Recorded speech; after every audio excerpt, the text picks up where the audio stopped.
అంటే టక్కున హట్ అవుతారు. మళ్ళీ ఏదైనా గిఫ్ట్ ఇస్తే వెంటనే మర్చిపోతారు. అని కల్మషం పెట్టుకోరు.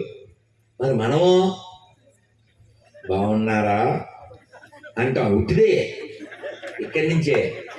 అవునా? వాడు అలా వెళ్ళగానే రాజుగారు వీడు అని మొదలెడతాం. అంతలో వాడు వచ్చేస్తాడు. అది విషయం. ఈ నాగేశ్వరరావు గారు ఉన్నాడు అంటాడంతే, వాడు వచ్చేస్తాడు. ఏదో సినిమా అనుకోండి, వాడి కళ్ళకు గంతలు కట్టుకుని ఏదో ఉపవాసంలా చేస్తారు, గంతలు కట్టుకునే ఉపవాసం. ఇంతలో వాడు వచ్చి వెళ్ళిపోతే ఈ నాగేశ్వరరావు గారు అని మొదలెట్టే వాడికి వినపడిపోతే వాడు ఎట్లా కొట్టేస్తే. మనకి రెండు ముఖాలు ఉంటే సుఖం ఉండదండి. రెడ్డి కొంచెం వెనక్కి కూర్చో, అక్కడ కూర్చో, నాన్న కూర్చోవాలి. రెండు ముఖాలు ఉంటే సుఖం ఉండదండి. చక్కగా స్పష్టంగా ఉండాలి. మనకి సమస్య ఎవరితో వచ్చిందో వాళ్ళతో మెత్తగా చెప్పాలి. అరవక్కర్లేదు. ఇదండి సమస్య అన్నదా భావించకండి అని చెప్పారు. వాళ్ళతో తప్ప ఊళ్ళో అందరితో చెప్తాడు వీడు. నాకు రాజుగారితో సమస్య వచ్చిందండి, ఆయన కనబడితే సార్ బాగున్నారా అంటాడు అంతే. ఆయనతో చెప్పడం, ఆయన వెళ్ళాక పక్కొడుతుంది. ఏం ఇప్పుడు ఆ పక్కోడికి నీ చెప్పడా? ఆ రాజుగారు చూశారా స్వామీజీ అని హట్టవరా? అదేదో ఆయన మొహం మీద చెప్పచ్చుగా. ఒకవేళ నిష్ఠూరం అయితే అయింది, గొడవ ఉండదు కదా. ఈ ముక్కుతిరుడు డొంకతిరుడు ఎందుకండి వ్యవహారం? అందుకని చిన్న జీవితం కదా. అందుకని మనం స్పష్టంగా ఉండాలి, సుఖంగా ఉండాలి, ప్రశాంతంగా ఉండాలి, ఆరోగ్యంగా ఉండాలి. ఆరోగ్యం కోసం ఏం చేయాలో మీకు చెప్పాలా? ఎంతమందికి తెలీదు? పొద్దున్న లేవగానే నీళ్లు తాగాలి, అందరికీ తెలుసు. పొద్దున్నే కుడితది తాగకూడదు. కుడితంటే తెలియదుగా. అమ్మో తెలుసు, చాలా తెలుసు రోయ్. అలా అంటే మళ్ళీ హట్ అయిపోతారేమో. సింహాచల శాస్త్రి గారు హరికథలో ఒక జోకు వేశారు. ఏంటంటే రాముల వారికి విశ్వామిత్రుల వారు బల అతి బల అని విద్య నేర్పించారు. మరి కలియుగంలో అంటే ఆకలి దప్పిక లేకుండా రెండు విద్యలు నేర్పించారు, ఆకలి నిద్ర లేకుండా. మరి కలియుగంలో అది కుదరదు కదా. అందుకని ఆకలి చంపేయడానికి కాఫీ, నిద్ర చంపేయడానికి టీ, ఈ రెండే బల అతి బల.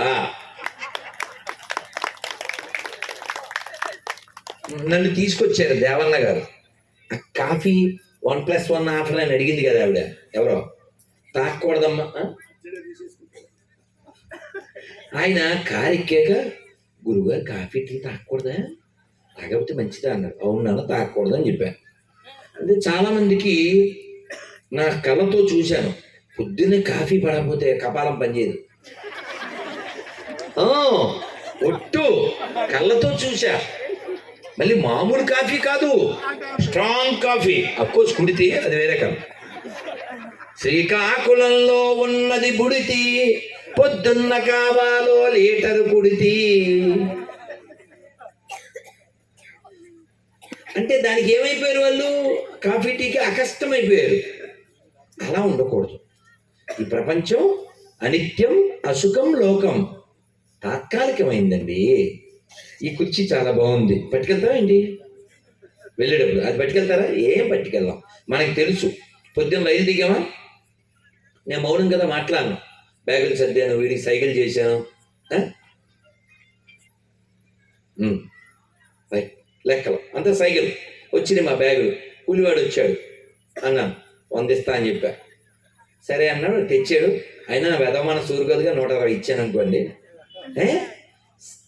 మన సామాన్లన్నీ చెక్ చేసుకుంటాంగా, మనదేది మిగలకుండా చూసుకుంటాంగా. నాకు అనిపించింది ఏమని, ఇలాగే కదా వెళ్ళేటప్పుడు మనం అలా అన్ని లెక్క చూసుకుని వదిలేయాలి అని. రైలోడికి ఏం వదలడం లేదు కదండి. మన సామాన్లు మనం తెచ్చుకుంటామా, అలాగే మనం సర్దేసుకోవాలి. మనం సర్దేసుకోవడం అంటే ఎవరితోనూ బాకీ ఉండకూడదు. బాకీ ఉండకూడదు అంటే డబ్బులు ఒకటే కాదండో. ఎవరినైనా మనం నొప్పించున్నాం అనుకోండి, వాళ్ళతో అందరి ముందు కాపోయినా రాజుగారు అన్నదా భావించద్దు, నేను మిమ్మల్ని బాధ పెట్టినందుకు నన్ను క్షమించదు అని అడిగేయండి. అలా అడిగేయండి. అత్తగారినైనా పర్లే, కోడలనైనా పర్లేదు, నాన్నని, అమ్మని, మామగారిని, మేస్టర్ని, ఎవరినైనా ఆ బాకీ ఉంచుకోకండి. ఎందుకో చెప్పనా? ఓ మనిషి జీవించడానికి ఆహారం, నిద్ర, వెలుగు, వసతి, ఓ మనిషిని బతికించడానికి ఇవే కాదు, పగ అది కూడా బతికిస్తుంది అని డైరెక్ట్గా లేక. అర్థమైందా? పగ వలన ఏమొస్తుందంటే సెగ వస్తుంది, తర్వాత నిన్ను తగలడితే తొగొస్తుంది. అర్థమైందా? మరణాంతే నవైరం అన్నారు రామచంద్రమూర్తి. రావణాసురుడు చచ్చిపోయాడు, అంత్యక్రియలు చేయాలి. విభీషణుడికి చెప్పారు చేయమని. నేను చేయను, వాడి క్యారెక్టర్ సరైనది కాదు అన్నాడు. రాములు వారు అన్నారు, చనిపోయాడు కదా, ఇంకా క్యారెక్టర్ గురించి ఏం మాట్లాడద్దు, మరణంతో వైరం లేదు, వైరు లేదు, చెయ్యి అన్నారు. నేను చెయ్యను అన్నాడు. నువ్వు చెయ్యకపోతే నిన్ను నేను సోదరుడిగా భావించాను, కాబట్టి అతను కూడా నాకు సోదరుడే అవుతాడు, నేను చేస్తాను అన్నారు. దట్ ఈజ్ రాముడు, that is character of lord Rama. మరేమంటే చచ్చిపోయిన వాడి పట్లే వైరం ఉండకూడదని చెప్తున్నారే రాములు వారు, మరి బతుకున్న వాడితో ఎలా వైరం ఉంటుందని మనకి కదా? అందుకే నేను పబ్లిక్గా చెప్తాను, సభాముఖంగా చెప్తాను, ఈ భూమి మీద నాకు ఒక్క శత్రువు కూడా లేడు.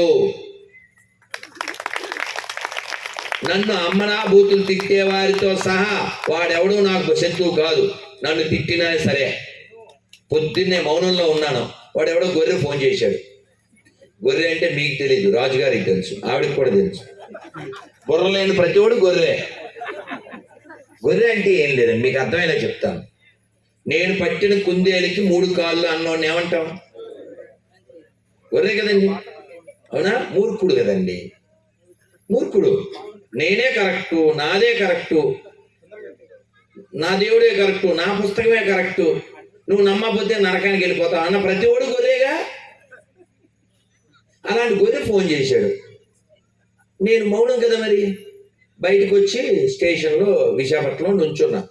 ఫోన్ వచ్చింది, వాడు చాలాసార్లు చేస్తున్నాడు. నేను ఆన్ చేసి పట్టుకున్నా. పట్టుకోవడమే తిట్లు, అరే ఒరే అని బైబిల్ లాంగ్వేజ్ అంతా మాట్లాడాడు. మరి నేను మౌనం కదా, వాడు ఏ తిట్టు తిట్టాడో అదే వాడి పేరుగా సేవ చేశా.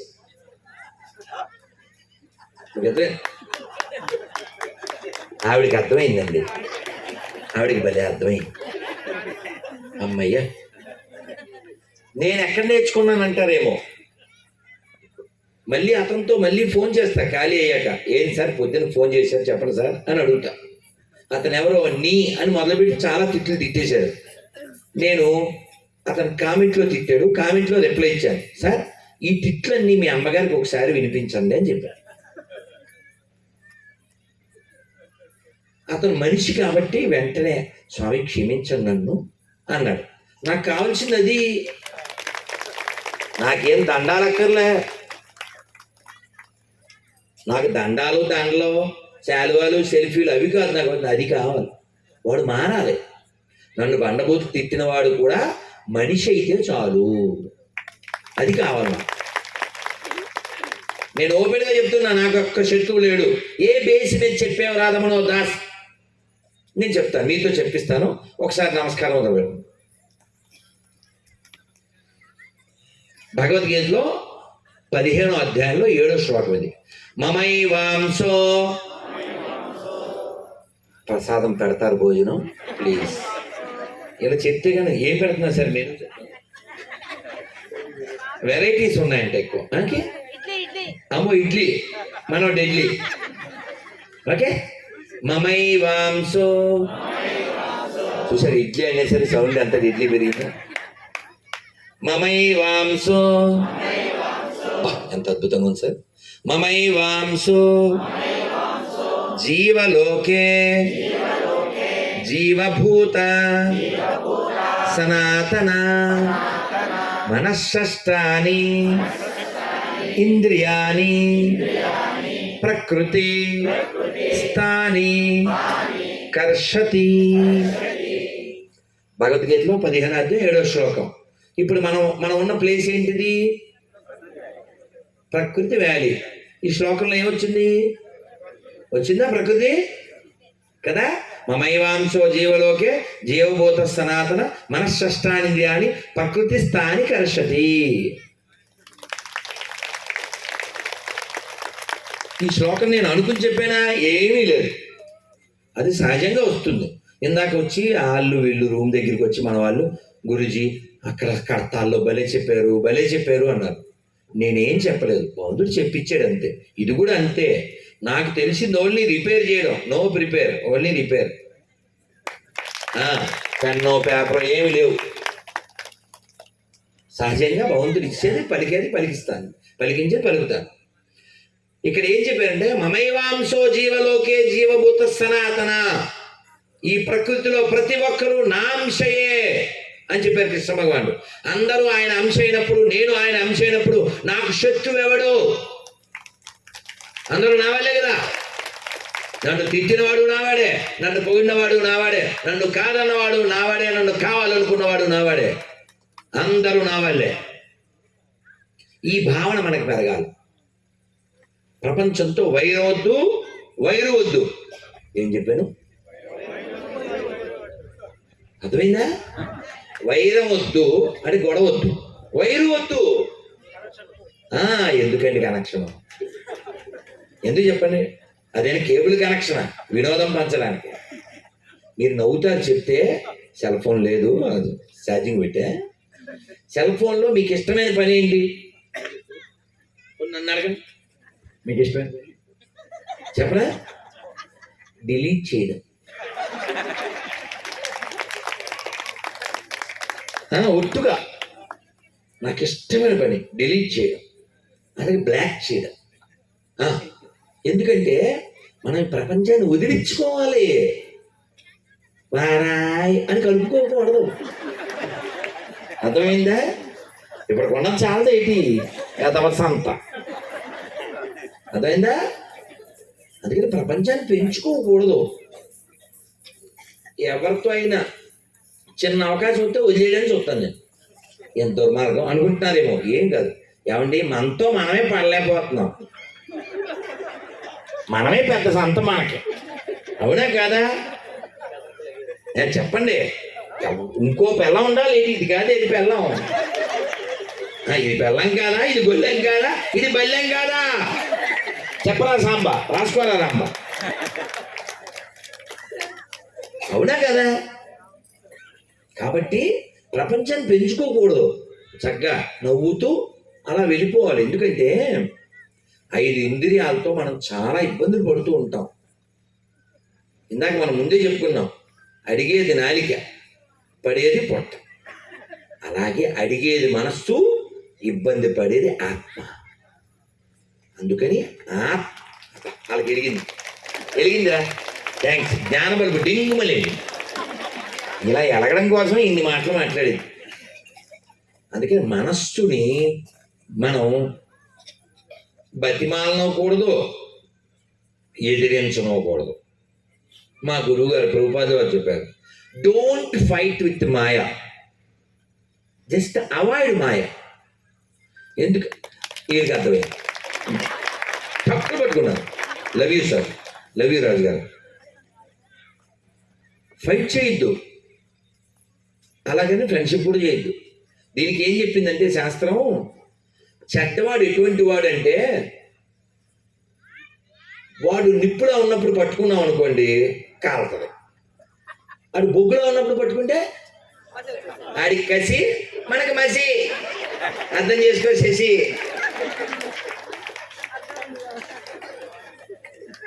అర్థమైందా? అవసరమా? మనకు అవసరమా? అందుకే ఇంగ్లీష్లో చెప్తాను మీకు అర్థమయ్యేలా. If something is wrong with someone, please. మళ్ళీ కావాలంటే తెలుగు చెప్తానులే, మళ్ళీ తెలుగు చెప్తాను. మరి ఏం చేయాలి? ఈ కాలం పిల్లల కోసం కాస్త ఇంగ్లీష్ పీసు లేకపోతే వాళ్ళ బండి నడవదు. I don't know Telugu batch కదా, మీరు కాదు. కానీ if something is wrong with someone, I cannot relate, immediately I delete, without late I close my gate, that is their fate. అసలు ఇంగ్లీష్ పీస్ మీకు బాగా వచ్చుంటే టాప్ లేచిపోయేది, అంత ఉంది ఇందులో. పర్లేదు, నేను చెప్తా. ఏంటంటే ఏదన్నా తేడా వస్తే నేను వాళ్ళతో రిలేట్ కాను, డిలీట్ చేస్తాను, ఇమీడియట్లీ గేట్ మూసేస్తాను. ఆ తర్వాత వాళ్ళ కర్మ, ఫేట్. మనం ఎలా ఉండాలి? సెల్ఫ్ సఫిషియెంట్గా ఉండాలి. ఎవరి మీద ఆధారపడాలి? భగవంతుడి మీద ఆధారపడాలి. ఇంకా బాగా చెప్తే నీ శక్తి మీద, ఆత్మశక్తి మీద ఆధారపడాలి. దేవుడు ఎప్పుడు హెల్ప్ చేస్తాడు? దేవుడు ఎప్పుడు హెల్ప్ చేస్తాడు? Those who help themselves they get help from the God. ఎవరు వద్దారే? ఇందాక నేను వచ్చేప్పుడు పత్రిజీది ఒక కొటేషన్, నీవు అదే భగవద్గీతలోదే పత్రిజీ ఇంకోలా చెప్పారు అంతే. వచ్చేప్పుడు అక్కడ ఎదురు ఉన్నాయి చూడండి. మనము ఎట్లయినా ప్రయత్నం చేసి మనం ఉద్ధరించుకోవాలనే కానీ పతనం చెందరాదు. ఉద్ధరేదాత్మనాత్మానం నాత్మానామవసాదయే ఆత్మైవ ఆత్మనో బంధు బంధురాత్మరిపురాత్మన. భగవద్గీతలో 6వ అధ్యాయం 5వ శ్లోకం ఇదేమంట. అందుకని నేను చెప్తాను పిల్లలతో పెద్దలతో ఎవరితో అయినా, please read Gita. Gayatri mic కావాలా అంటే మాట్లాడద్దని అర్థం. Please read Gita before become a తాత. Gita only can change your రాత, అదర్వైజ్ లైఫ్ become a రోత. అర్థమైందా? ఇవాటి గీత రోత, గీత కావాలా రోత కావాలా? అందుకని గీత చదవడం వలన మన మనస్సుకి అర్థం అవుతుంది ఈ ప్రపంచంలో ఎలా ఉండాలి. చివరికి తినే విషయంలో కూడా, తిరిగే విషయంలో కూడా. యుక్తాహార విహారస్య చేతసా నాణ్యగామిన. అంటే టైంకే తినాలి, టైంకే తిరగాలి, టైంకే నిద్రపోవాలి. అంటే ఏం చెప్పారు స్వామి? డిసిప్లిన్ ఫర్ హెల్త్ కదా కదా. అలా చాలా విషయాలు మన గ్రంథాల్లో ఎన్నో ఇచ్చారు. మనం చదవాల్సి అన్నీ చదివేలేము. కొన్నైనా చదవాలి, కొన్నైనా వినాలి. ఎన్ని విన్నా ఎన్ని చదివినా కొన్నైనా అప్లై చేయాలి. అప్పుడు సప్లై రూపంలో రిప్లై వస్తుంది. అర్థమైందా? ఇప్పుడు మీరు లడ్డు అని కాగితం మీద రాసి ఆ కాగితం నాకితే నోరు తీగా వద్దా? అవుద్దా? అవదుగా. కాబట్టి జై జై గీత భగవద్గీత అంటే పెద్ద లాభం ఏముండదు. గీతలో ఏముంది? చదవాలి, అర్థం చేసుకోవాలి, మన జీవితాన్ని కొన్ని మార్చుకోవాలి. ఇంద్రియాలు అడిగినవన్నీ పెట్టేయకూడదు. ఏమిటో ఎవరో చెప్పారు నాకు, రాఖీ కట్టావు చెల్లాయి, చాలా బాగుంటుందండి, హైదరాబాద్లో తింటారు. ఏమిటి అన్నా? ఐస్ క్రీము గులాబ్ జామ్ అంట. మీకు తెలుసా? ఐస్ క్రీమ్ గులాబ్ జామ్ అంటండి. అవి ఏమిటో మరి, రకరకాల తిండ్లు. గులాబ్ జామ్లో ఆవకాయ కూడా ఉంటుందేమో మరి. ఇవన్నీ ఏంటండి? ఇవన్నీ దేనికి కావాలి కదా? దానికి ఎన్ని పెడితే ఆగుతుంది? దానికి ఎన్నైనా సరే ఆగదు, ఆగదు. దానికి ఎన్ని పెట్టినా ఆపదు, ఆపదు ఏ నాలిక కోరికను కదా. కాబట్టి ఈ నాలిక మనకి ఒక వరము, ఒక జ్వరం కదా. ఇప్పుడు నన్ను ఎందుకు పిలిచారు? పొడుగ్గా ఉంటావనా, పిలక బాగుందనా, పిలక బాగా పెడతావనా, కర్ర బాగుందనా? ఎందుకు పిలవలేదు? వాక్కు అంతే కదండి, అవునా? అంతే కదా. కాబట్టి వాక్ ఎవరిస్తారు? మన శ్రద్ధ ఇస్తుంది, భగవంతుడు దయ ఇస్తుంది. అన్నమాచార్యుల వారు ఇప్పుడు నేను ఇందాక అక్కడ రెడీ అవుతున్నప్పుడు ఇక్కడ కీర్తనలో ఫ్లూట్ మీద చేశారు. అది అన్నమయ్య కీర్తన. మనం అక్కడికి వెళ్ళినప్పుడు కూడా అన్నమయ్య ఎన్ని పాడారు? 32,000 సంకీర్తనలు. నాకు వారి పేరు విన్నప్పటి నుంచి లోపల ఏం తిరుగుతుంది? నిన్న మట్టపల్లి వెళ్ళాం, అక్కడ స్వామివారి ముందు పాడాం. మాధవ కేశవ మధుసూదన విష్ణు శ్రీధరా పదనకం చింతయామి యూయం. మాధవ కేశవ మధుసూదన దామోదర నిరుద్ధ దైవ పుండరీకాక్ష హరిసంకర్షణ అదోక్షజ దామోదర నిరుద్ధ దైవ పుండరీకాక్ష హరిసంకర్షణ అదోక్షజ నరసింహ ఋషికేశ నగదరాతి విక్రమ నరసింహ ఋషికేశ నగదరాతి విక్రమ శరణాగత త్రాణ జయ జయ సేవే మాధవ కేశవ మధుసూదన.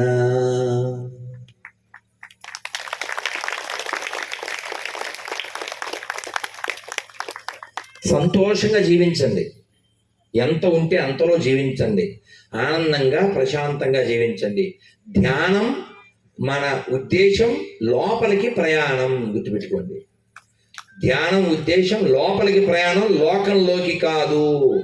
శోకంలో నుంచి లోకంలో నుంచి బయటపడడానికి ధ్యానం. అవునా కాదా? ధ్యానం అంతర్ముఖ సమారాధ్యం. నువ్వు అంతర్ముఖుడు కావాలని చెప్పడానికి ధ్యానం. లోపలికి వెళ్ళి ఆలోచించేయాలి. లోపలికి వెళ్ళి మనం ఎవరం, ఎక్కడి నుంచి వచ్చాం, ఎక్కడికి వెళ్తాం, మళ్ళీ రాకుండా ఉండడానికి ఏం చేయాలి? పునరపి జననం పునరపి మరణం పునరపి జననే జఠరే శయనం ఇహ సంసారే బహుదుస్తారే కృపయా పారే పాహి మురారే. మీరందరూ భజ గోవిందం భజ గోవిందం గోవిందం భజ మూఢమతే. ఒకసారి పాడండి, మీరు చాలా బాగా పాడుతున్నారు. భజ గోవిందం భజ గోవిందం గోవిందం భజ మూఢమతే.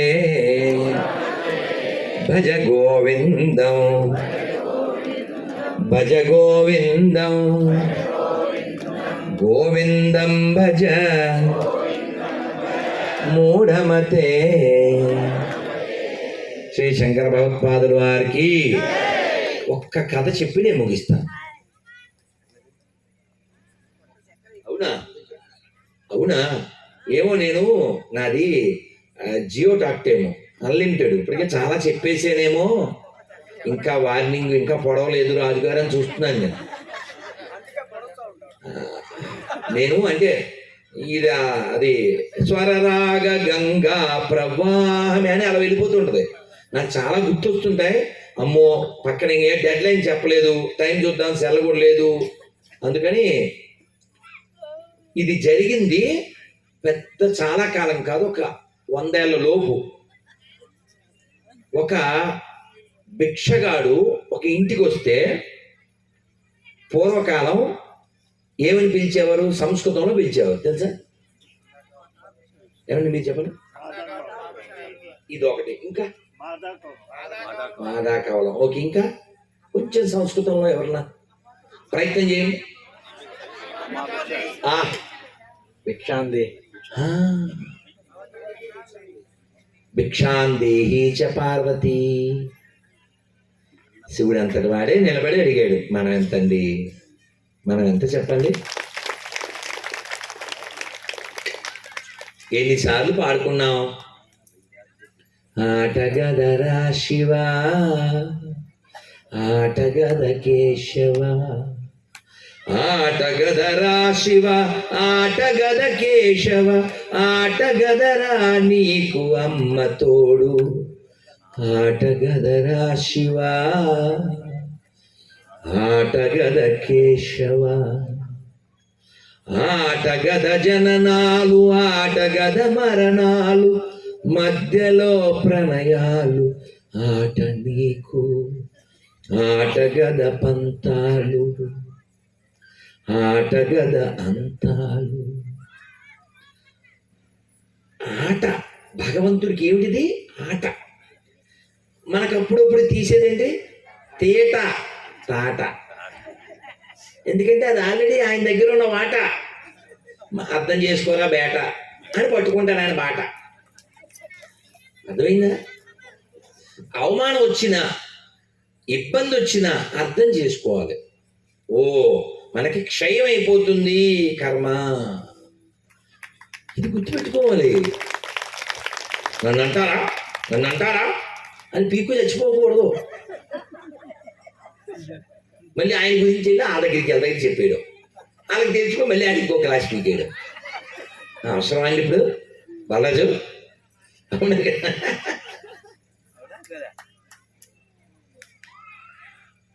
అందుకని మనం ఈ ప్రపంచంలో, అక్కడ చెప్పాను కర్తాల్లో, మళ్ళీ మీ కర్తాల మధ్య చెప్తున్నాను, మనం గెస్ట్గా వచ్చాం, బెస్ట్గా వెళ్ళిపోవాలి. ఇక్కడ డస్ట్ ఏమీ లేకుండా.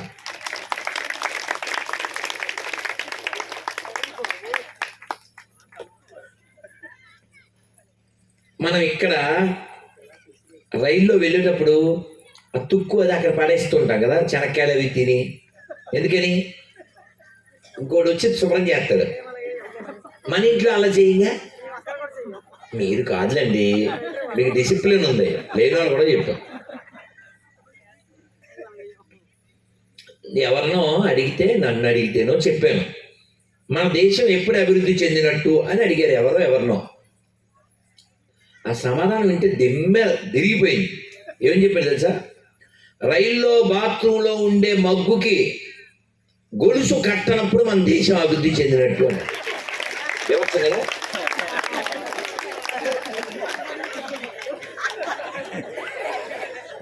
ఆమె బేరబుల్ కదా, అవునా కదా? ఏంటి అవునా కదా? లేకపోతే మీకు తెలుసా, ప్రతి సంవత్సరం దుప్పట్లు ఎత్తేస్తారట, రగ్గులు ఎత్తేస్తారట, చిన్న చిన్న నాప్కిన్లు ఎత్తేస్తారట. ఏం చెప్పాలి? మనది మనమే పాడు చేసుకుంటుంటాం, మనది కాదు అనుకుని. ఈ పూర్వం అంటే ఇప్పుడంటే గత 10 ఏళ్లలో లేవు, కానీ ఎప్పుడైనా ఎవరికన్నా కోపం వస్తే, ఎవరినన్నా తిడితే బస్సు తగలెట్టేయడం, కారు తగలెట్టేయడం ఇవన్నీ చేసేవారు. బస్సు అంటే ఆర్టీసీ వాడిదా మందా? ఆడిదా? మందే కదా. రైలు మందా వేరే వాళ్ళదా? మందే కదా. మనమే తగలెట్టుకుని అదేదో ప్రధానమంత్రితో రాష్ట్ర ముఖ్యమంత్రితో తగలెట్టామని అనుకునేవాళ్ళం. ఏం కాదు, అన్నీ మనవి. ప్రజాస్వామ్యం కదా. నేను ఈ కథ చెప్పేస్తే మళ్ళీ నేను మర్చిపోయానని బాధ నాకు లేకుండా. ఒక ఇంటికి వచ్చాడు, భవతి భిక్షాందేహి అన్నాడు. భవతి సంస్కృతం, భిక్ష దేహి, అమ్మ నాకు భిక్ష వెయ్యి ఓ తల్లి. ఇలా అడిగితే అక్కడ ఓనర్ గారు ఉన్నారు. ఆయన ఏదో చదువుకుంటున్నాడు, ఏదో కూర్చుని ఏదో పద్యాలు ఒళ్ళు వేసుకుంటున్నాడు. ఎరా అమ్మగారేనా, మమ్మల్ని అడగకూడదా అన్నాడు. అంటే వాడు దగ్గరికి వచ్చేస్తున్నాడు. బాబు ఇదేమిటి, వీడేమో కొట్టేస్తాడేమో, మీదకి వచ్చేస్తున్నాడని ఆయన భయపడిపోయాడు. దగ్గరికి వచ్చి, ఏమండి మీరు బాగా జ్ఞానం ఉన్నవాళ్ళు కదా, నా జాతకం ఏమన్నా 2 ముక్కలు చెప్పండి అన్నాడు. అమ్మయ్య కొట్టడు కదా, నా జాతకం మారిపోద్ది అనుకున్నాను బాబోయ్. వాడి జాతకం అడిగాడు, పర్లేదు అని ఆయన చూసి ఓ ముక్కలో చెప్పాడు. నువ్వు అదానా దరిద్రో భవేత్, నువ్వు గత జన్మలో దానం చేయలేదు, అందువల్ల ఇప్పుడు దరిద్రుడివై పుట్టావు. ఇప్పుడు దరిద్రంలో ఉన్నావు కాబట్టి ఇక్కడ దానం చేయడానికి క్వశ్చన్ లేదు, కాబట్టి నెక్స్ట్ కూడా నువ్వు దరిద్రుడివే. ఇంకేముంటుంది సార్ ఉత్సాహం? నిరంజన్ గారు తగలెట్టండి. చదివే మూడు ఉత్సాహం అంటారే, అలాగా వీడికి ఉత్సాహం అంతా చచ్చిపోయింది. అంతేనా అండి, అంతేనా అన్నట్టు అడిగాడు. అడిగితే అంతే అంటే అంత, అంతులేని కదా అని చెప్పాడు ఈయన. మరి వట్టుడు అట్నట్టుడు అని అడిగాడు. అడిగితే ఆయన పాపం ఇతని ఉత్సుకతకి ఆ పండితుడు ఆవిడ భిక్ష తెచ్చే లోపల చెప్పాడు, నాయనా నీకు 2 చేతులు ఇచ్చాడు దేవుడు, భిక్షని ఎంతైతే స్వీకరిస్తావో అది ఎవరికన్నా పెట్టిన తర్వాతే తిను అన్నాడు. భుజాన సంచి డబ్బాలు పెట్టుకునేవాడు, ఇది దాచుకుని సాయంత్రం తినడానికి. ఈ ఒక్క ముక్కతో ఆ సంచి పడేసి 2 చేతులతోనూ భిక్ష తీసుకుని ఒక చేతిలో ఉన్న తినేవాడు, ఇంకో చేతిలో ముందే దానం చేసి పక్షులకో జంతువులకో ఇంకో ఇతరులకో దానం చేసి ఒక చేతితో ఉన్నదే తినేవాడు.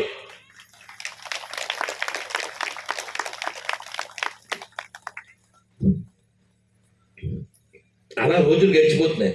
పక్కగా అయిపోయాడు. ఆ ఊళ్ళో వాళ్ళు ఎలా తయారయ్యారంటే, ఇతను మా ఇంటికి వస్తే బాగుండు. మీకు అర్థమవుతుందా? ఆ ఊళ్ళో వాళ్ళు ఎదురు చూస్తున్నారు, ఇతను మా ఇంటికి వచ్చి భిక్ష అడిగితే బాగుండు అంటే. ఎంత గౌరవాన్ని పొందాడు చూడండి. దేనివల్ల చెప్పండి?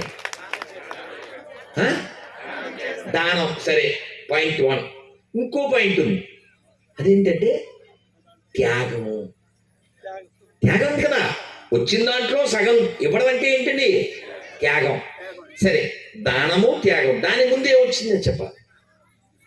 ఇవ్వాలనే బుద్ధిని ఏమంటారు? ఆ ఇవ్వడ సమర్పణే. ఆ ఇవ్వాలనిపించాలంటే లోపల ఏముంటే ఇవ్వాలనిపిస్తుంది? దయా, ఆలోచన. నాకు కావలసిన వాటి కోసం ఎదుగుతున్నా. సరే, నేను పద్యం చెప్తాను.